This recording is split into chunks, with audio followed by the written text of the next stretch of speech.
Hey, this is Alan Fenstermaker here. I'm here with Pro Wrestling Archives. I'm here with Rudy Boy Gonzales. How are you doing today, Rudy? I'm doing good. That's good, man. I got some questions for you now. Can you tell me how long has Texas Wrestling Entertainment been around for? Actually, we started in 2001 when I took over uh, from Sean's promotion at a school. I actually I actually started as Extreme Texas Wrestling, and the idea was to kind of like get a little bit of the rub off of ECW and stuff like that. But we had a match where a guy got his teeth knocked out and it was pretty nasty, and so right after that I switched over to just let's just do regular matches and not do so much extreme stuff. So that was around 2000, like I said, 2001 or so, and been going strong ever since. Awesome. Now, what inspired you to get into the wrestling business, and what made you decide to want to train students to become pro wrestlers? And what was it like for you when you're training to be a pro wrestler? Well, and I get asked this a lot, and the truth is, when I was growing up, I never aspired to be a pro wrestler. I didn't like it at all. I thought it was dumb. I just didn't like it. And then my high school football coach knew the promoter here, which was Joe Blanchard, and I needed a place to train during the Christmas break from football and stuff. So I played junior college football, and my coach suggested I go to the Joe Blanchard place. He was just starting a wrestling school called Okay. Southwest Championship Wrestling Academy, and he even told me, he said, "Don't. I'm not telling you to get into pro wrestling. I'm just telling you to see if this guy will let you train his place and not charge you." And he did. And they also asked me right towards the end of my training time. I was only supposed to be there for 2 weeks, so they asked me right before I was supposed to go back to school if I wanted to help set up the ring in Corpus Christi, Texas, and I'd make some money doing it too. So I said, all right. And where I was sitting, this is a true story too. Where I was sitting in the breezeway or with a walkway area of the Coliseum in Corpus, there's like a walkthrough area where you can go to the main area, to the main arena. And right at that walkthrough, it was situated in the middle of the Coliseum. So from where I was sitting, all I could see was the ring, Okay. and and then and that was it. And so the building was there were no lights except for the lights above the ring. And I believe the match that I was watching was Tully Blanchard and Wahoo McDaniel. And so I could just see them in the ring fighting, and I could hear the fans reacting to it. And that's what that's what intrigued me. It was since I worked since I was training there, I saw Tully on occasion. Tully used to be a high school quarterback here in San Antonio, and he was a big shot dude and stuff. And he went to West Texas State and whatever. And my original plan was to get into high school football and coach, at that level, and at my high school, as a matter of fact. And so I was familiar with the name Tully Blanchard, and then here he is. He's a pro wrestler, and that's what caught me. That's what I never went back to college. I went to Joe Blanchard. I told him I wanted to learn the wrestling business, and Joe knew my high school coach, like I said, and for a while there. I mean, when I told him, I would say he spent a good 10 minutes chewing me out about how I wasn't going to make any money in this business. I was going to struggle. I wouldn't have any long-lasting relationships. I would miss birthdays, anniversaries, yada yada yada. And he just gave me the gloom and doom of pro wrestling. And to be honest with you, he wasn't wrong. But I mean, there's also been a lot of good stuff that I've encountered also. Um, but again, the first thing from my mind was training guys to get into pro wrestling. on occasion, guys would approach me about training, and so I did the old, well, it's $5,000, but if you give me $500, I can get you started. We can make payments.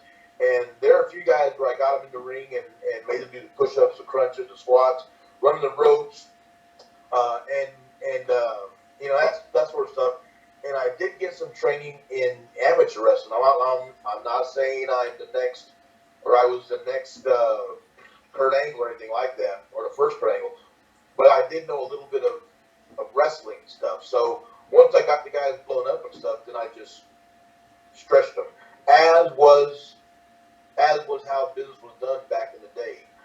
Um, and then the funny thing is that I'd actually quit the wrestling business one day on a Saturday, and then lo and behold, Shawn calls me on Wednesday, and I quit. I had a dispute with the promoter on pay, and I was done. This was like in '98, and I was done with wrestling. I grabbed my stuff, still had my trunks on, my boots, my knee pads, threw a T-shirt on, got in my car, and drove home. Went to the gas station down the street, filled up with gas in my wrestling gear, and came home. I was done with wrestling. I hated it. I was done with it. I didn't have anything to do with it. Monday, I got a job at a warehouse. Took my drug test. I was supposed to start the following Monday, but then Shawn calls me on that Wednesday and asked me to help him run a school with Jose Lothario, who was the guy I had the pay dispute with, and another guy, Ken Johnson. And I told him I'd think about it. I was making $12 an hour plus overtime stuff at the warehouse, and Shawn didn't promise me that at all. He was honest. He said I can only give you $250 a week, which was a huge difference. But at the warehouse, I hated it. I didn't like the structure they had. I mean, I was working 12 hours on, 12 hours off, that type of stuff, and I hated it. And so when it was time for Shawn to open a school, he called me like a couple of days before, and he said, are we in or not? And I'm like, yeah, And so there it was. I jumped in with both feet, and like I did when I got into pro wrestling in the in the 80s and stuff, I jumped in with both feet. I didn't go to school and train. I didn't have another job. I jumped in with both feet, and I just got in. And the same thing with Shawn's deal. I jumped in with both feet, and I just all I wanted to do was, I didn't want to wrestle no more. All I was interested in was training the guys. I'll never say I was a great worker. I was a decent worker, and I wasn't the biggest guy in the world. I tell my students all the time, I was never a bodybuilder guy, but I knew my way around the ring, and I knew what made sense and what didn't make sense, and what worked and what didn't work. And that's all I really promised the guys. And that's what Shawn said. He appreciated my work, and that's why he asked me to help. And I was lucky in that I got some good guys that came through, like Brian Danielson and Brian Kendrick and Lance Cade and a kid named Ruben Estrello and a kid named C.J. Odom and Matt Bentley came through. And, there was a ton of guys that, not everybody made it to the big time, obviously, but there were still a ton of guys that came through that were just great, great kids. And a lot of them I still have a relationship with. I still talk to them and what have you. And so, when I was younger, I wanted to be a high school football coach. And I'm not a high school football coach, but I'm a pro wrestling coach.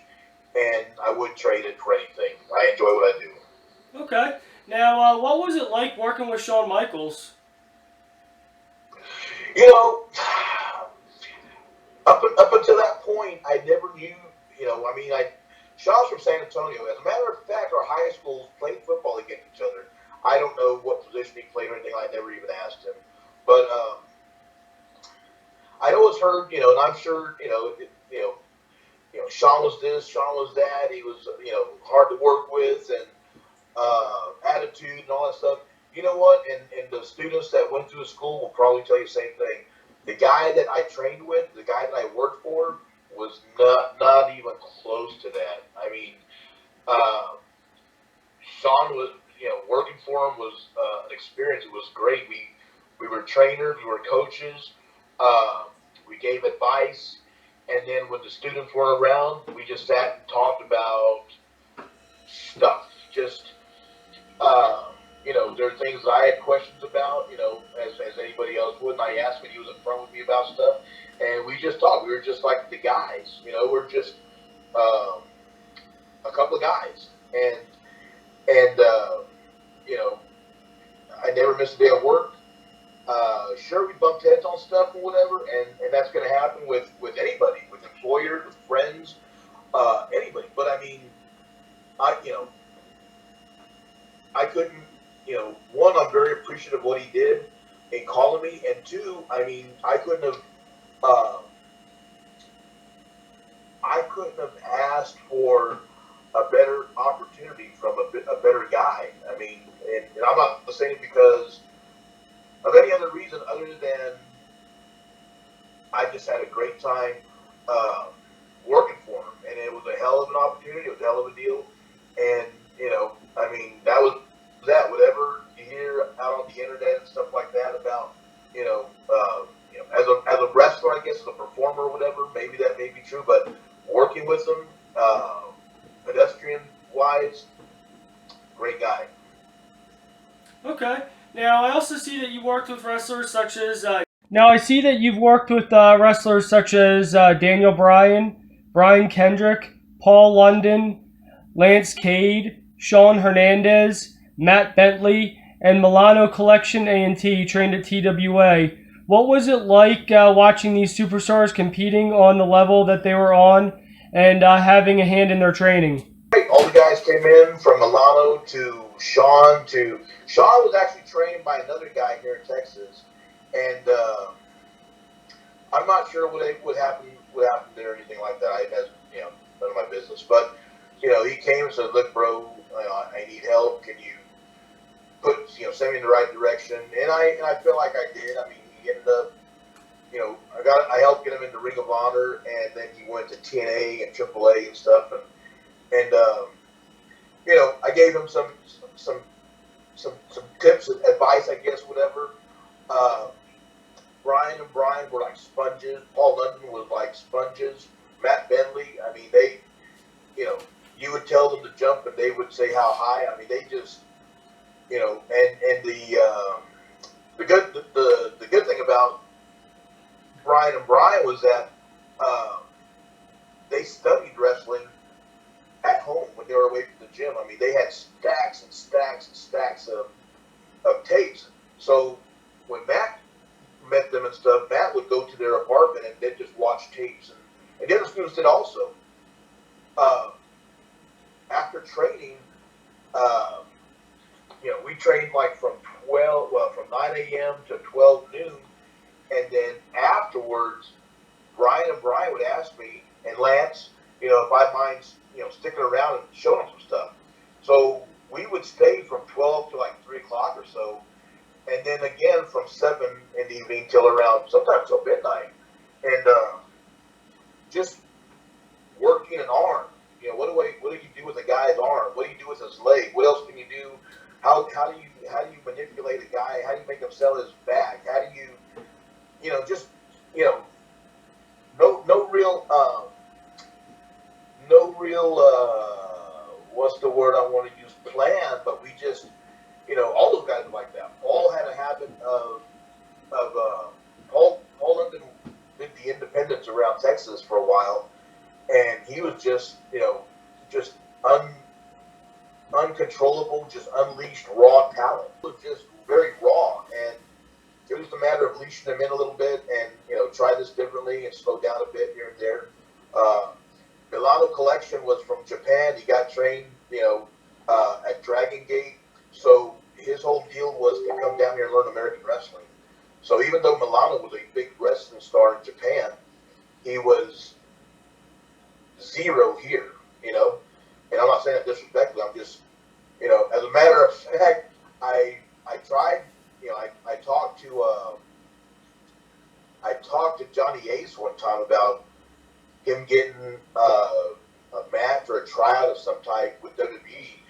And Johnny Ace, was like, "Who is he?" And I was like, "It's Milano Collection from Dragon Gate." And he said, "Never heard of him." And I was like, "Well, shoot." So, but he got some. I think he got some work with Ring of Honor, and he got some stuff with TNA. But that was after he went to Japan. But Milano again was like a sponge, and and the thing with Milano was we traded stuff. He would show us stuff that they did in Japan, and we'd show him the American way of wrestling as well. All those guys were great, man. They were all good kids. Okay. Now, I saw that you also worked with Steve Corino. What are your thoughts on Steve Corino and his ECW run? I worked with Steve. I didn't know Steve when he was in ECW. I only knew him when he was at Ring of Honor, and so for whatever reason, we had a match. I surely didn't ask for it, but I guess I don't know. I guess there was something there, and so he pushed for us having a match, and we did. Steve's, and we've been friends since. I mean, he's he helped out at Ring of Honor and did his thing there, and he's a great guy. I mean, he's had a couple of clinics that I've gone to. I mean, and I sent my guys to, and he's very knowledgeable when it comes to our business. So I mean, I don't have anything negative to say about it. He's a good dude. Okay. Now, what's your favorite era or time period in pro wrestling history? That's a good question because, in all honesty, the '80s was the best time. Of course, I'm going to say that, just because there was still the kayfabe stuff going on, and guys, worked hard at making stuff work, and just plain and simple, guys just plain worked hard. I'm not saying guys today don't work hard. It's just a different business now. And then my other favorite time of the wrestling business is now. I mean, everything is jumping. I mean, they just announced, New Japan is going to start running events in the United States. And there's AEW, there's WWE, there's NXT. Alberto Del Rio's group is going to start making their way into the United States eventually. There was Lucha Underground, there's MLW, there's Ring of Honor, Evolve, World Wrestling Network. I mean, if you're like back when I started, if I knew then what I know now, I would have gone all over the place. But I didn't. So mainly my work was done in Texas, Southwest Wrestling, and then I went to, I did a little bit with World Class, Texas All-Star Wrestling, and I went to Mexico, and then, that was really it. Today, and all it really was back then, to be honest with you, was just getting your car and driving somewhere and get into a promotion, and that's how it is now. Also, it's not. There's 100,000 different independent wrestling promotions, but there's more and more bigger promotions that the independent promotions are like the breeding ground of a lot of these guys. But the thing is that they become they stick themselves in that promotion. They don't want to travel, which is what I did. And but now, MLW does an event in Dallas. That dressing room, that back door should be flooded with indie guys trying to get a spot. Maybe they'll get turned away. So what? At least they tried. There's no reason why independent guys, should be trying to, somehow or another get their foot in the door in the Ring of Honors, in the AEWs, in the NXTs. WWE has this huge performance center. I mean, now's a great time for pro wrestling. Guys just, they need to get out there and get their faces and names. They may cost them some money, but in the end, it'll be worth it, So the 80s, I think, was a great time. Obviously, because, that's where I started. But it really was. And then now is a great time for the wrestling business as well. Okay. Now, what's your best advice that you give to someone that's just starting out in the business with their training? Like, what would you give them advice to do? In my opinion, in all honesty, there's very few training to there's 100,000 different wrestling schools, but I mean, and I've said this before, not all wrestling schools are the same. The best thing I tell a guy to do is to look up the guys doing the training. Who is he? Where did he wrestle at? How did he get started? Who trained him? Uh, what are his accomplishments? Uh, who has he trained? How long has he been training? Um, and then and go from there. It's not going to be a lot of guys get a lot of guys go to wrestling schools that are near the house, but it's not always like that. I think like Q-Ball Carmichael, a friend of mine, was from the Carolina area, and he went all the way to Hawaii to get trained. Uh, and that was how it was back in the day. If you wanted to get a good trainer, you had to search them out, and then if it meant relocating, relocate. You're going to have to learn to travel anyway if you're going to do anything in this business. So you might as well start then. As far as I come across a lot of new guys that want to come work for me for whatever reason. I'll ask them what I already have an idea of what I'm going to pay them, but I'll ask them anyway. What I usually ask for, and maybe some guys will ask me something outrageous. Keep in mind you're just and unfortunately that's just how the wrestling business is. Keep in mind you're just starting. It's more important to get your face, your name, people to back you up. It's more important to get that done first than to, I got to get paid this much money. You're going to have to lose some money before you make some money. Unfortunately, that's just how it is, man. And I know it sucks. I've been through it. A lot of guys have been through it. But, there's a lot of guys, there's a lot of good guys sitting at home and not getting booked because, they want to get everything covered, and it's not going to happen. There's promoters out there that would much rather pay a guy $20 that ain't worth it. I'm not going to say they ain't worth shit. That's really not a good worker, but he fills that spot on the card that pay a guy $75 who looks like $1,000,000, needs to work, but you need to work, so I'm not paying you that much money. Guys, just, you got to be able to bend. And then once you establish yourself, and this is the same stuff I told Brian Kendrick and Brian Davison and Paul Lennon. Once you establish yourself and you become a draw, then the ball's in your court. And then you can say, nah, that's not enough for me or what have you. At the same time, since you're not making a whole lot of money, don't go out there and try and kill yourself. Don't go out there and give yourself up for $20, $30, $40, $50, $70, $75, $100. Man, you got to, this is all about longevity. So, take care of yourself and work smart. Don't work, don't be dumb. Awesome. Now, thanks again for doing this interview. And this is Alan Fenstermaker interviewing Rudy Gonzales on Pro Wrestling Archives. Thanks again, man. Yes, sir. Thank you very much for having me on. Anytime, just let me know. Awesome, man. Thank you.